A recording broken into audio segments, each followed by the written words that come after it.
Hello friends, this is Gaurav and I am welcoming you at my channel RK Learnings.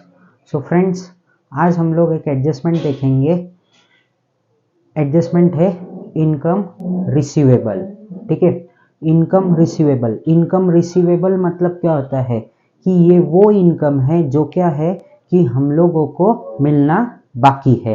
ठीक है, ये वो income है जो इसी साल का है बट अभी तक मिला नहीं है। ठीक है, तो हम लोग क्या करते हैं, इनकम रिसीवेबल है तो जब ये इनकम हमको मिल जाएगा तो हमारा क्या होएगा, ताकत बढ़ेगा।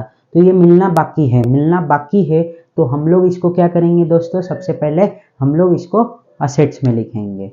ठीक है, और ये हम क्या करते हैं हरदम से कि हम लोगों को जो इस साल का इनकम हो या फिर एक्सपेंसेस हो, चाहे वो मिला हो या फिर हमने पे नहीं भी किया हो, तो भी हम लोगों को क्या करना पड़ता है, शो करना पड़ता है। जैसे हम लोगों ने आउटस्टैंडिंग एक्सपेंसेस में क्या किया था, हम लोगों ने उसको ऐड किया था, वैसे ही यहाँ पे भी कहाँ पे, इनकम रिसीवेबल में भी हम लोगों को इसको ऐड करना पड़ेगा। क्यों? क्योंकि ये रिसीव करना बाकी है और ये इस साल का इनकम है। सबसे बड़ी बात तो क्या है, ये इस साल का इनकम है, इसलिए हम लोगों को इसको ऐड करना पड़ेगा। ठीक है, तो हम लोगों के दो इफेक्ट्स क्या होंगे, जरा ध्यान दीजिए। यहाँ पे हम लोगों को फर्स्ट इफेक्ट क्या करना है, यहाँ पे बैलेंस शीट के असेट साइड में लिखेंगे। क्यों? क्योंकि ये हम लोगों को रिसीवेबल है। जब ये मिलेगा तब हमारा क्या होएगा, ताकत बढ़ेगा तो हम लोग इसको कहाँ लिखते हैं, हमेशा से असेट में। और ये क्या है, जो भी कोई इनकम रहेगा, हाँ, जो भी कोई रिस्पेक्टेड इनकम रहेगा उसमें हम लोग ऐड करेंगे और ये कहाँ होएगा, प्रॉफिट एंड लॉस अकाउंट के क्रेडिट साइड में।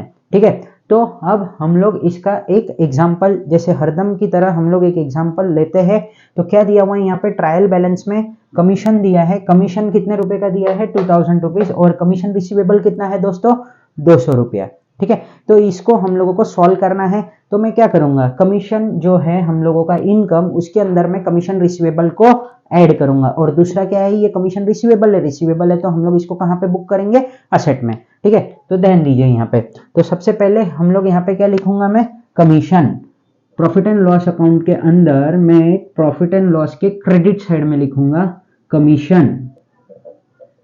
क्या लिखा है ये मैंने, कमीशन। और ट्रायल बैलेंस में हमको कितना अमाउंट दिया है, 2000 रुपीज। ठीक है, ये 2000 रुपीज दिया है। इसके अंदर मैं क्या करूंगा, ऐड करूंगा, ऐड, और मैं यहाँ पे लिखूंगा क्या, रिसीवेबल। और कितना रुपीज रिसीवेबल है दोस्तों मेरा, 200। तो टोटल कितना हो रहा है, 2200। ठीक है, फिर उसके बाद में दूसरा इफेक्ट हम लोगों को कहां पे डालना है, यहाँ पे असेट्स में।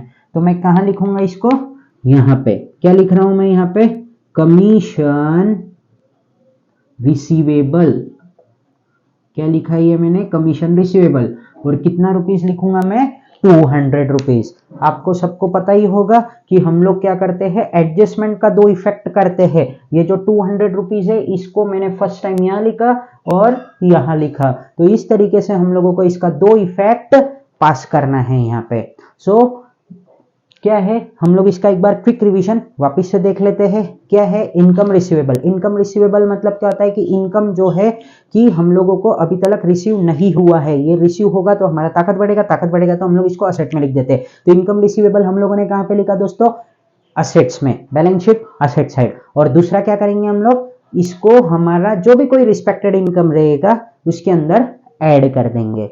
सो आई होप कि आपको ये वीडियो समझ में आया होगा।